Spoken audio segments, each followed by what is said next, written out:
Okay, so for this deep dive, we're looking at Psalms chapter 137. Right.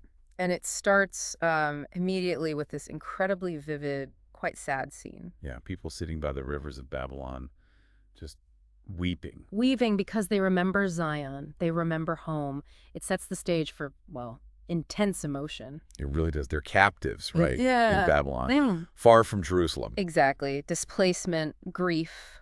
It's all right there in the first lines. And then you get this detail that's just jarring. Their captors show up. And they want entertainment. They actually demand songs. Not just any songs either. Songs of Zion, the very songs tied to their home, their faith, their joy. Which leads straight to that central question the psalm asks, doesn't it? How can we sing the songs of the Lord while in a foreign land? Yeah. It's more than just we don't feel like singing. It's like a violation. Singing those songs are there for them. It feels impossible, profane almost. So you've got this deep sadness, this impossible demand, but then the feeling shifts, doesn't it? It becomes something else. It does. It moves from that passive sorrow into a really active, fierce kind of commitment, a loyalty to Jerusalem. The vows they make are incredibly powerful. If I forget you, O Jerusalem. May my right hand forget its skill. Just think about that. Your hand, your ability to work, to create, maybe even play music, gone. It's like saying, if I forget my home, may I lose the very essence of how I function, how I live. Exactly. And the next one, may my tongue cling to the roof of my mouth. If I do not remember you, if I do not consider Jerusalem my highest joy.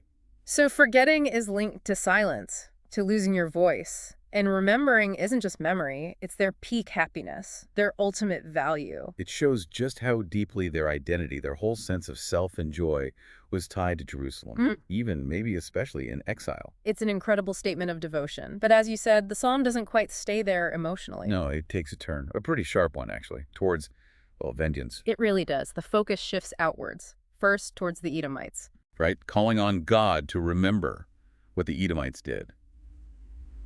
It mentions their words on the day Jerusalem fell. Tear it down to its foundations. They weren't just bystanders. The text portrays them as actively cheering on the destruction. So there's this bitterness, this sense of betrayal aimed at them. It shows how suffering here isn't just sadness. It fuels anger, a real desire for accountability, for justice against perceived enemies. And that anger gets even more intense when it turns towards Babylon itself. Oh, absolutely. The daughter of Babylon described as doomed to destruction. And the text expresses this explicit desire for payback. Happy is he who repays you for what you have done to us. It's a stark eye for an eye sentiment, wanting the oppressor to feel the same pain. And then we get to that final image. It's shocking, difficult to read. It is. Happy is he who seizes your infants and dashes them against the rock. It's brutal, just raw, brutal language expressing the absolute depth of the anger and the desire for retribution found in this text. It's the endpoint of that emotional journey in the psalm, isn't it?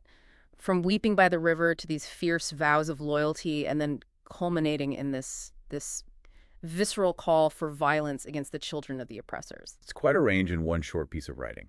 Grief, loyalty, and then this intense, difficult expression of vengeance. It really lays bare some complex, uncomfortable aspects of the human response to trauma, loss, and injustice, at least as captured in this ancient text. It doesn't smooth over the edges.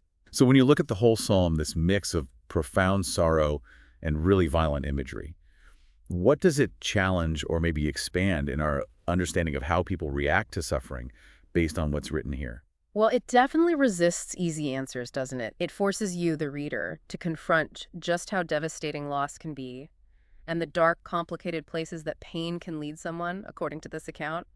It's not comfortable, but it feels very, very human in its intensity. Definitely gives you something to think about. A powerful and challenging piece of writing.